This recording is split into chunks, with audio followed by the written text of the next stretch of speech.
Dans cette vidéo, vous verrez qu'il n'y a pas que le mal de mer dont peut souffrir une personne. Et oui, il paraît que monter à bord d'un bateau rend certaines personnes stupides, comme leurs pieds. Installez-vous confortablement et apprêtez-vous à rire un bon coup. Voici des personnes qui ont fait des choses stupides sur des bateaux. On commence par cette séquence qui s'est passée en 2017. Ce yacht grec était en train de couler au fond de la mer au large des côtes grecques. À son bord, toute une équipe de marins. Ces derniers se trouvaient donc en grand danger puisque la mer s'apprêtait à les engloutir un peu comme il s'est passé pour le Titanic. Fort heureusement, des gardes-côtes ont pu se dépêcher sur les lieux juste à temps par hélicoptère. Ainsi, à l'aide de sangles et de cordes, ils ont pu extirper les membres de l'équipage de là et les sauver enfin d'une mort certaine. Vous vous demanderez certainement ce qui paraît stupide dans la séquence. Eh bien tout simplement, le fait que l'un des sauveteurs a pris la peine de mettre sa GoPro pour filmer le sauvetage alors que le moment ne prêtait pas du tout à ça. Il fallait gagner les secondes. Et puis en plus, le sauvetage aurait été mieux filmé depuis l'hélicoptère. On aurait ainsi vu la scène de haut et ça aurait été bien plus clair. Ce n'est pas parce qu'il n'y a pas de panneau de signalisation en mer qu'il est possible de naviguer sans respecter le code de circulation. Le 12 mars 2020, le skipper d'un yacht de classe J, long de 40 mètres, a été témoin d'un grand accident en mer. Ce jour-là, il y a eu en effet une impressionnante collision entre les deux bateaux rivaux, Topaz et Svea. Ces derniers étaient en train de s'approcher de la ligne de départ, environ 1 minute 40 avant la course, mais Svea était sur la trajectoire de collision avec Topaz, ce qui a carrément changé leur plan de la journée. Malgré une tentative de virage de dernière minute, Svea a donc heurté le côté bâbord de son rival. Peter Holmberg, le skipper à bord de Topaz, a déclaré qu'il avait tout fait pour éviter un tel incident. Mais ce dernier n'a pas eu assez de temps pour dégager de la trajectoire. Et c'était justement la faute de Svea qui, vraisemblablement, a enfreint certaines règles de course. Quoi qu'il en soit, les deux voiliers ont finalement présenté au jury une évaluation des dommages et dégâts qui comprenait un treuil bâbord arraché, une flèche brisée, 2 haubans, la feuille principale et la base arrière également cassée pour Topaz. Ce n'est pas tout, le canon bâbord du voilier a été endommagé du treuil de glissière à la poupe. Le mât a été soumis à une pression extrême à cause de l'impact et devra faire l'objet d'une inspection plus approfondie. Quant au Svea, il a eu des dégâts moindres puisque selon le skipper Charles Ogletree, il n'y a que le soubassement avant qui a été endommagé. En 2019, en Espagne, un incident très grave s'est produit à la Corogne, en Galice, dans un port. Alors qu'un immense bateau de pêche était solidement attaché, enfin, c'est ce que l'on pensait, pour réparation, celui-ci a soudainement glissé de ses blocs et s'est écrasé au sol comme un château de cartes, lui et ses 34 mètres. Je vous laisse constater la gravité de l'accident. Bon, comme il faut toujours voir les choses du côté positif, personne n'était à bord du bateau et personne n'a été blessé sur le quai. Mais il y en a qui se sont certainement retrouvés sans emploi le lendemain. Ici, vous voyez un bateau prêt à passer sous un pont en Allemagne, sauf que ce dernier était assez bas ou alors c'est le bateau qui était trop haut, enfin peu importe. Le problème est que le bateau est entré en collision avec le pont. Vous allez me dire où est le capitaine et je vous répondrai que je ne sais pas. On raconte que le bateau n'était pas piloté au moment de la collision, ce qui est extrêmement grave. Vraisemblablement, il avait été mal attaché au port et lorsque sont venues les violentes inondations historiques qui ont eu lieu en Allemagne au début du mois de juillet 2021, il a été emporté au large. Le pire est qu'en penchant un peu vers le côté, de l'eau s'est introduite dedans et le bateau a fini par être englouti, trouvant sa place au fond de la rivière. Tragique. Vous croyez au mauvais œil? Pas moi. Enfin, je n'y croyais pas jusqu'à ce que je vois cette séquence. Ici en Chine, un énorme bateau était joliment décoré, s'apprêtant à être mis à l'eau pour la première et dernière fois. Sauf que personne ne le savait à ce moment-là. Les gongs et les tambours battaient, les gens jetaient des fleurs depuis le haut du bateau, et comme le veut la coutume, les bouteilles de bonbons ont été lancées et éparpillées autour du nouveau navire. Tout le monde était ravi d'inaugurer cette mise à l'eau. Ce 27 mars 2021 devait être mémorable, et il l'a bien été, mais pas comme les gens s'attendaient. Et oui, alors que le chantier naval de Sanyang à Kaohsiung a organisé la cérémonie de lancement de leur nouveau navire dans la matinée, les choses ont terriblement mal tourné. Le bateau est entré lentement dans l'eau au son des pétards, mais dans la seconde qui a suivi, il a chaviré.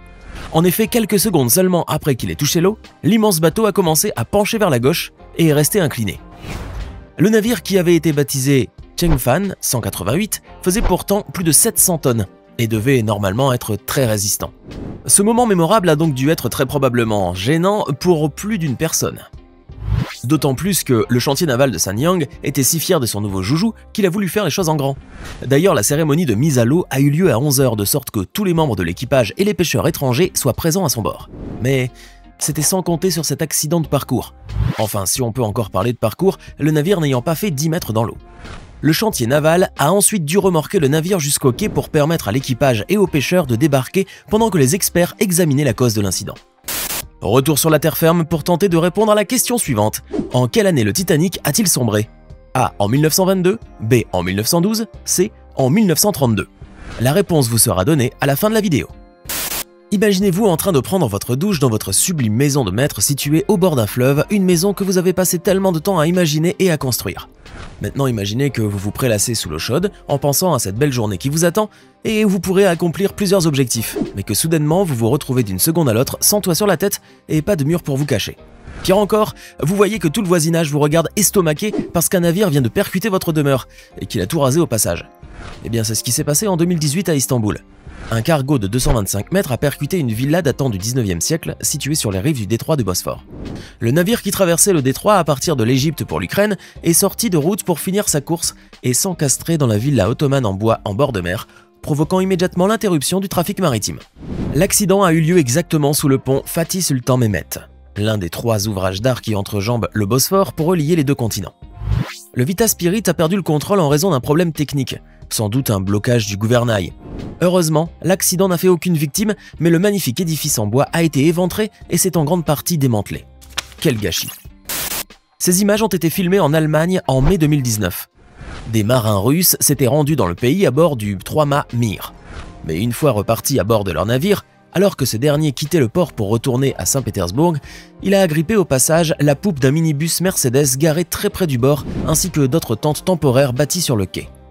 Le voilier Mir avait participé quelques jours plus tôt à la célébration du 830e anniversaire de la fondation du port maritime de Hambourg. En l'honneur de cette célébration, la ville a traditionnellement accueilli le plus grand festival portuaire du monde. Mais le navire n'est pas parti sans laisser de souvenirs derrière lui. Une Mercedes complètement détruite et d'autres dégâts matériaux de moindre gravité. Le vendredi 12 juin 2020, un événement tout à fait inhabituel s'est produit. En effet, des Brésiliens ont assisté au triste sabordage du Stellar Banner. Le grand navire a été volontairement sabordé au large du Brésil à environ 150 km du Maranhão, 3 mois environ après qu'il se soit échoué intentionnellement. Immatriculé aux îles Marshall d'une capacité de 300 000 TPL, l'immense navire s'était en fait échoué pour éviter qu'il ne coule, à environ 100 km de la côte de São Luís, le 24 février 2020, après avoir quitté le terminal maritime de Vale, à Ponta da Madeira, avec plus de 270 000 tonnes de minerai de fer dans ses entrailles à destination de la Chine. La cause de ce terrible sort, une avarie à la coque d'une longueur de 25 mètres à l'avant-tribord, dont personne ne connaît l'origine ou du moins, celle-ci n'a pas été rendue publique. Le Stellar appartenait en fait à la compagnie maritime sud-coréenne Polaris, qu'il exploitait pour le compte du géant minier brésilien Vale, afin de transporter du minerai de fer du Brésil vers la Chine. Finalement, il avait été renfloué au mois de juin 2020, après que l'on ait déchargé environ 145 000 tonnes de minerai de fer. Mais après avoir été déclaré perte totale, il a été décidé de le faire couler dans des eaux plus profondes avec tout le minerai de fer restant à bord. Après le sabordage, 3 navires sont restés dans la zone afin de s'assurer qu'aucun objet ne s'est détaché pour remonter et de vérifier qu'il n'y a pas eu de remontée d'hydrocarbures ou d'huile à la surface de l'eau. En 2018, un accident de grande gravité s'est produit au large du Cap Corse. 2 navires, un roulier tunisien Ulysse et un porte-conteneur chypriote CSL Virginiaz, sont percutés en plein milieu de l'eau. Un accident aussi rare qu'impressionnant. Ce dernier a provoqué des dégâts significatifs, parmi lesquels une brèche de plusieurs mètres dans la coque du Virginia, une nappe de fioul libérée dans les eaux et par conséquent une pollution d'une grande partie des côtes du Var, des plages condamnées à être fermées au public et bien d'autres dégâts matériels. Les causes sont par contre hallucinantes. La première est que l'officier de quart de l'Ulysse utilisait intensivement son téléphone, alors que le cargo naviguait en parlant avec quelqu'un, en scrollant ou en pianotant dessus, négligeant ainsi les procédures de sécurité et notamment la veille radar et visuelle. Autre cause épinglée est que l'un des radars de l'Ulysse était en panne. L'homme de veille était quant à lui mal positionné et la passation des consignes était faite aléatoirement. Le plus drôle est qu'on ne peut pas faire porter le chapeau à l'Ulysse uniquement, puisque le CSL Virginia avait lui aussi un radar débranché, alors qu'il se situait dans une zone de fort trafic. Ici, nous sommes en Colombie, plus exactement dans le quai Sociedad Palermo à Barranquilla. Le bateau que vous voyez venir est un cargo qui porte le doux nom de Murueta. Je ne sais pas ce que veut dire cette appellation, en tout cas elle me rappelle drôlement le mot muerta, qui signifie mort en espagnol, et qui lui va plutôt bien.